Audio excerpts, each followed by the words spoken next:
Aujourd'hui, je vais vous proposer un petit oral XENS assez intéressant en plusieurs points de vue, je trouve. Déjà, il est abordable en sup. Et surtout, son point de vue géométrique est assez cool à avoir, je trouve. C'est pour ça que je vais vous le présenter aujourd'hui. Donc, on va prendre E, un espace euclidien de dimension n, donc muni d'un produit scalaire classique. Et donc, la première question nous dit que si on a une famille de P vecteurs de E, qui est P vecteur de E, tel que pour tout i différent de j, donc pour tout i dans 1p et j dans 1p, si i est différent de j, alors le produit scalaire entre xi et xj est plus petit que 0. Ok, il va falloir montrer que p est plus petit que n plus 1. Donc globalement, que cette famille de vecteurs a O plus n plus 1 vecteurs. Et si elle en a n plus 2, alors on va convenir une absurdité.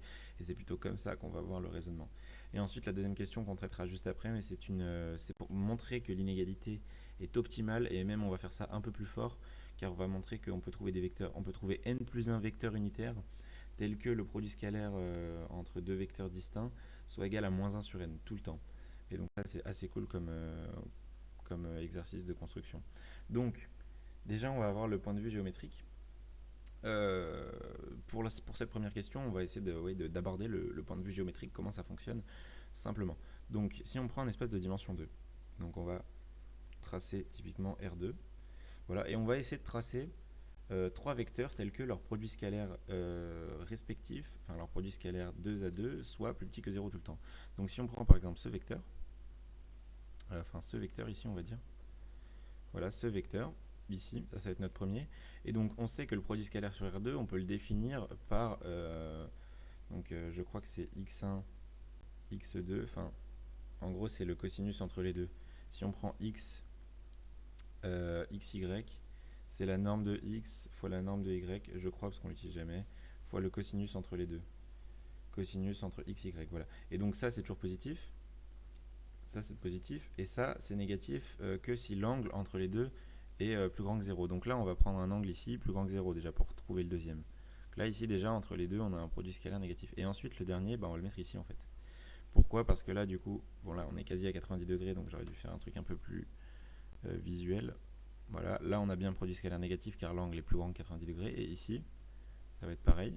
Voilà. On a bien 90 degrés, 90 degrés, toujours 90 degrés entre chaque vecteur. Et donc là, on dispose bien d'une famille, voilà, telle que tous les vecteurs soient nuls. Mais du coup, si je rajoute un vecteur, peu importe dans le sens où il est, si je le mets là, typiquement, eh bien, il sera toujours assez proche d'un autre vecteur pour, euh, pour dire, enfin, pour contredire le fait que xi, scalaire xj, soit plus petit que 0. Peu importe où on le met là. Là, je l'ai mis ici, mais si je le mets là ou là-bas, peu importe, on trouvera toujours un angle ici assez proche qui ne va pas fonctionner dans R2. Donc dans R2, on voit très bien comment ça va se passer. Et donc maintenant, on va essayer de le montrer dans le cas général. Et pour ça, utiliser, on va utiliser le fait en fait qu'on va prendre, on va isoler n plus 1 vecteur, en supposant par l'absurde. Hein. On va isoler n plus 1 vecteur et on va dire, ok, on va prendre leur somme telle que tous les lambda i sont positifs. Je vais m'expliquer pourquoi on va faire ça juste après. Donc supposons du coup qu'on ait donc P plus grand strict que n plus 1, donc P plus grand que n plus 2 globalement. Voilà, et on va utiliser le fait en fait que déjà on a les n plus 1 vecteurs ici, donc celui-là, celui-là, celui-là, disons, qui sont liés. Donc on a x1, xn plus 1 qui est lié. Voilà, ça c'est la première étape qu'il faut savoir. Donc, qu'est-ce qu'on a? On a, je ne vais pas tout détailler, mais la somme des lambda i xi, donc pour jusqu'à n plus 1 de i égale 1, est égale à 0. Et lambda i, donc les lambda i, lambda 1 jusqu'à lambda n plus 1, non tous nuls. Ok, donc il en existe au moins un qui n'est pas nul. Voilà. Et on va s'intéresser à ça.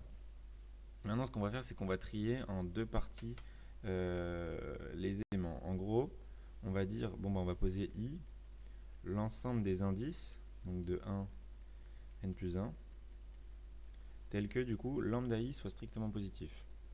Ok, et on va même poser j, qui est globalement la même chose, mais pour les lambda i négatifs. 1, n plus 1, les lambda j négatifs. Voilà, ça c'est deux ensembles qui vont nous intéresser. Et donc, ce qu'on va pouvoir dire, en gros, déjà, ils peuvent pas être vides les deux, donc l'un des deux est au moins, enfin l'un des deux contient au moins un élément, car on a dit qu'ils étaient non tous nuls, et on va montrer même que les deux contiennent au moins un élément. Donc par exemple, supposons que J soit vide, supposons que J vide, ok, donc ça signifie en fait que la somme des lambda i xi pour i dans i est égale à 0. Et tous les lambda ici, les lambda i ici, sont positifs. Ok. Et ça, on va dire que on va dire que c'est absurde. Alors pourquoi si on suppose j vide, eh ben en gros normalement on aurait la somme des i et la somme des j, puisque cette somme là en gros c'est égal à la somme sur les i plus la somme sur les j. Voilà, globalement on somme les deux, vu qu'ils sont disjoints, on a le droit de le faire. Et le reste c'est des vecteurs nuls, donc ça marche.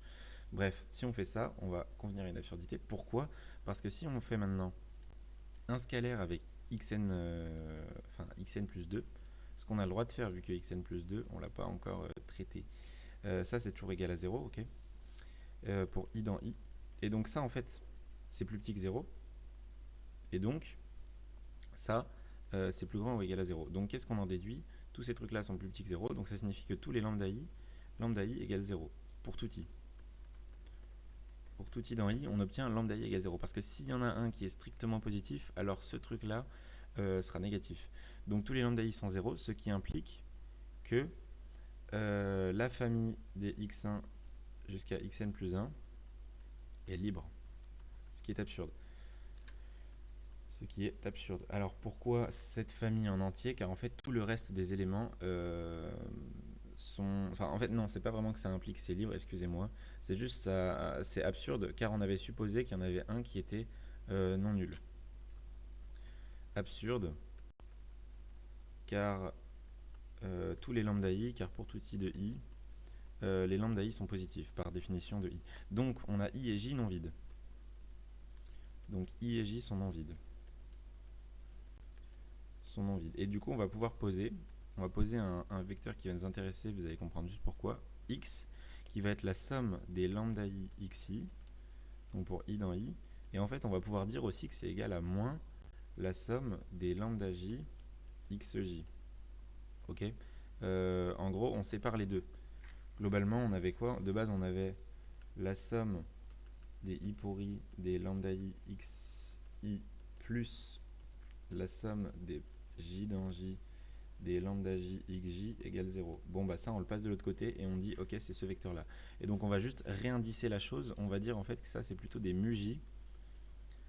Donc j égale, j dans j, voilà j dans j. Et on va dire plutôt que c'est des mu j xj. Et on va poser en fait mu j égale moins lambda j. Pour du coup avoir un truc positif ici. Donc là on a un truc positif, ça c'est positif, ça c'est positif, voilà. Et donc là maintenant on va s'intéresser au produit, au module le module, la norme de x carré, la norme de x au carré. Donc la norme de x au carré, qui est positive par définition, hein, vu que c'est une norme on a dit, par définition c'est positif, le produit scalaire est défini positif, voilà. Et c'est aussi égal à x. Voilà, c'est la définition du produit scalaire. Enfin, la définition de la norme. Et donc, en fait, ça, c'est quoi? C'est la somme des lambda i xi, la somme des mu j xj. Donc, ça, on a le droit de tout sortir. Alors, je mets plus les indices, mais c'est pas grave. La somme des lambda i mu j, alors je vais juste ici préciser les indices, i dans i et j dans j, des xi, xj. Et ça, en fait, on a dit que ça, du coup, c'était plus grand que 0, et ça, c'est plus petit que 0. Donc, ce truc-là, toute cette somme-là en entier, sera toujours ce truc-là en entier et plus petit que 0 toujours. Donc ça va être plus petit que 0 strictement. Ce qui est absurde. On a 0 plus petit strict que 0, c'est absurde. Voilà, c'est ça le problème. Donc en fait, on a bien P plus petit que n plus 1. Voilà, premier résultat, assez intéressant. L'idée c'est qu'en fait, on va utiliser le fait qu'on ait n plus 1 vecteurs liés, et même on va en disposer d'un de plus, le xn plus 2 ici, qui va nous permettre d'assurer plusieurs choses pour la suite. Voilà.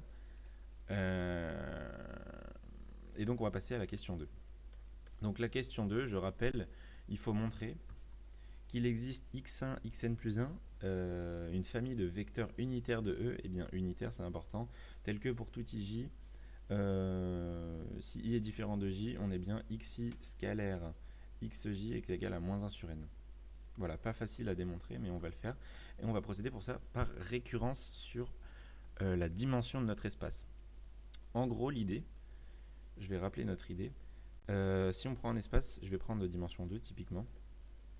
On va dire ici, on va prendre un vecteur ici, voilà, qu'on va appeler x0, ce vecteur-là, x0, et on va appeler du coup f, ça va être la droite vectorielle engendrée par x0, donc kx0. Et on va dire, ok, bah maintenant on va s'intéresser à l'orthogonale de f. Donc dans ce cas-là, ça serait celui ici. Donc tout cet espace, la droite ici, ça serait l'orthogonale de f. Et en fait, l'orthogonale de f, bon, bah, il va être de dimension n-1. Ok, vu qu'on a en espace euclidien f plus f orthogonale égale e. Ça, c'est sur des espaces euclidiens, on a le droit de le faire, ça marche très bien. Donc, la dimension de f orthogonale, ça va être n-1. Et donc, on va pouvoir appliquer notre hypothèse de récurrence et trouver des vecteurs dans cette orthogonale-là, tels que entre eux, voilà, ça fonctionne très bien. Et on va utiliser ça. Donc, on va noter la propriété de récurrence qu'on veut montrer. Donc, pour tout E euclidien de dimension n, virgule, il existe x1, xn plus 1, unitaire, ok, tel que, j'abrège un petit peu parce que c'est un peu long à écrire, pour tout i différent de j, xi, xj est égal à moins 1 sur n. Voilà, ça va être notre propriété de récurrence. Alors, dans le cas de la dimension 2, on peut refaire l'exemple, mais mon exemple de tout à l'heure était très bien. Si je prends ici mon truc comme ça, un vecteur là, en fait, les deuxièmes vecteurs, ils vont être comme ça et comme ça. Et en fait, ça va former des triangles tout le temps. Si on le voit en 3D, alors je suis extrêmement nul en dessin en 3D, mais on va tenter quand même à faire un truc. Donc en gros, on aurait sommet de la pyramide ici, et ensuite on aurait des vecteurs donc un peu cachés en dessous, un peu là-bas et un peu là, voilà. Et en gros, ça ferait un triangle comme ça. Voilà, je suis pas très bon en dessin, mais l'idée est là. C'est que ça ferait un triangle en fait, ça ferait justement pas un triangle, mais plutôt une pyramide. Et plus on augmente la dimension, plus on va avoir un truc comme ça. Et c'est ça qu'on va essayer de construire. Donc on va remarquer que pour le cas n égale 1, bon bah c'est assez trivial. Si on prend E, un espace qui va être de la forme du coup kx0, ok, ça va être kx0, notre espace il est de dimension 1. Oui, de dimension 1, oui. Oui, ça marche très bien. Bon, on va faire plus simple, on va juste dire E de dimension 1. Ok, si on prend E de dimension 1, on va prendre du coup E1 une base. Oui, du coup ça marchait ce que j'ai fait, je sais pas pourquoi je bave. Du coup, E est de la forme kx0. Très bien, et donc si on prend donc x0 et moins x0, on va vérifier que ça convient bien. L'idée, ça va être que du coup, le produit scalaire entre x0 et moins x0, alors on prend x0 unitaire, hein. X0 unitaire, mais ça on peut le prendre, il n'y a pas de souci, on a juste à diviser par sa norme au niveau de la base, ça marche très bien. Et donc ça en fait ça nous fait moins la norme de x0 au carré, ce qui est égal à moins 1, et donc c'est bien égal à moins 1 sur 1 qui est n. Donc pour n égale 1 ça marche bien, P1 est vrai. Ok, et donc maintenant on va procéder directement à la récurrence. Donc on va dire qu'on prend un n dans n étoiles, tel que donc Pn soit vrai. Pn soit vrai, et du coup on va prendre soit E euclidien de dimension n plus 1, ok, et on va même prendre aussi un vecteur x0 du coup unitaire de E. Ok, et on va poser deux choses comme on a dit juste avant, donc kx0 et donc l'orthogonale de f. Donc qu'est-ce qu'on a du coup? On a f orthogonale de dimension n-1. Enfin n du coup parce qu'on est en n plus 1, donc n-1 directement. Donc de dimension n. Donc par hypothèse de récurrence, virgule, il existe. Et donc là on va les appeler x1 jusqu'à xn unitaire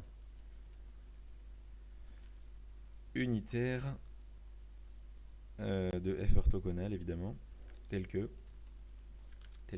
donc les xi, xj est égal à moins 1 sur n. Alors là, on voit déjà deux problèmes pour i différente j. On voit déjà deux problèmes qui vont apparaître. Déjà, il va nous falloir un moins 1 sur n plus 1 pour montrer l'hypothèse de récurrence. Et en plus, ça va être assez clair que x0, alors entre eux ça va fonctionner, sauf si on les multiplierait par un scalaire, et encore parce que du coup on va perdre le fait qu'il soit unitaire. Donc on va devoir essayer de faire des trucs comme ça. L'idée en fait ça va être que si on a notre vecteur x0 qui est unitaire à une distance 1 ici, et là on va avoir nos vecteurs, donc par exemple x1, x2 qui vont être comme ceci, et bien là on va les reculer un petit peu ici, on va les placer à moins 1 sur n plus 1. Ici on va placer du coup x2, on va placer plutôt notre y2 ici qu'on va appeler, et ici notre y1, voilà. Et là on vérifiera bien que ça va fonctionner, on va les décaler. Donc on va décaler un peu nos vecteurs. Donc on va poser pour i dans 1n, on va poser du coup yi qui va être du moins 1 n plus 1 fois x0, donc dans la direction opposée, plus un certain lambda fois xi. Ok, ce lambda, on va le déterminer après, il va dépendre de plusieurs choses, mais on va devoir travailler un peu pour avoir le bon lambda. Donc on a déjà placé nos vecteurs y1 ici. En gros, on les recule de moins 1 n plus 1. Ça, on va remarquer directement, bon, on va avoir besoin d'étudier notre lambda avant, mais en gros, le truc, c'est que si tu fais yi scalaire yi, l'avantage, c'est que ça appartient à f, et ça appartient à f orthogonal. Donc il y a déjà pas mal de produits scalaires quand on va faire yi scalaire yj qui vont dégager dû justement à l'orthogonalité de nos deux trucs. Pour ça, alors du coup, ouais, bon, petite remarque, mais c'est pas kx0, c'est rx0, on est sur des espaces euclidiens. Voilà. F orthogonal, très bien. Et donc on va s'amuser à dire, bon bah maintenant on veut yi unitaire. Donc on veut imposer yi au carré égale 1. Ok, on va imposer ça. Et si on calcule y au carré, bon bah ça nous fait quoi? 1 sur n plus 1 au carré. On a le théorème de Pythagore qui nous l'assure directement, plus lambda au carré. Ok, d'où on va prendre lambda est égal à la racine de 1 moins 1 sur n plus 1 au carré. Ok, on va prendre ce lambda là, on pourrait prendre moins ça, mais ça va pas fonctionner, donc on va bien prendre ça, puisque là on est sur la norme carré. Bref, je vous laisse vérifier que ça fonctionne. Si vous remplacez lambda par ça, vous avez bien le truc qui fonctionne très bien. Et donc maintenant on va dire, bon bah on va essayer de calculer notre fameux yi scalaire yj. Ok, yi scalaire yj. Ça on va s'amuser à le calculer et vérifier que ça fait moins 1 sur n plus 1, ou si ça ne le fait pas, ajouter des scalaires et des trucs qui vont faire que ça fonctionne. Donc là on va juste dire en fait, bon bah c'est moins 1 sur n plus 1. L'orthogonale en fait ça revient à calculer, ça revient à n plus 1 fois la norme de x0, ok, au carré, plus, ça c'est va être le premier vecteur, donc on développe la bilinéarité du produit scalaire, bref, je vous laisse vérifier si ça fonctionne. Et ensuite, à chaque fois qu'on va avoir un xi scalaire x0, ça fait 0, vu qu'on a dit que c'était orthogonal. Donc en fait, il nous reste à la fin lambda carré fois le produit scalaire de xi et xj. Et on a dit que ça c'était égal par hypothèse de récurrence à moins 1 sur n. Donc ça fait au final 1 sur n plus 1 au carré. Fois la norme de x0, on a dit que x0 était unitaire, donc ça dégage directement, plus lambda au carré, ça nous fait du 1 moins 1 sur n plus 1 au carré, ok, fois moins 1 sur n. Vu que ça, on a dit que ça faisait moins 1 sur n, ici. Donc maintenant, on va calculer ce truc-là, très rapidement. Pour cela, on va multiplier ici donc par n. Ici, on va avoir un n plus 1 au carré, donc ça va nous faire du moins n plus 1 au carré. Et ensuite ici, on veut moins 1 directement, ça va le faire. Du coup sur n plus 1 au carré. Ok, on vérifie bien que ça fonctionne, mais pour le premier on est bon. Pour le deuxième, ça nous fait bien du moins 1 sur n. Et pour le troisième, on est bien sur du moins 1 sur n. Puisque ça en fait, ça fait juste moins 1 sur n plus 1 sur n plus 1 au carré. Donc tout fonctionne très bien. On va développer n moins n carré moins 2n moins 1 plus 1, donc ça dégage.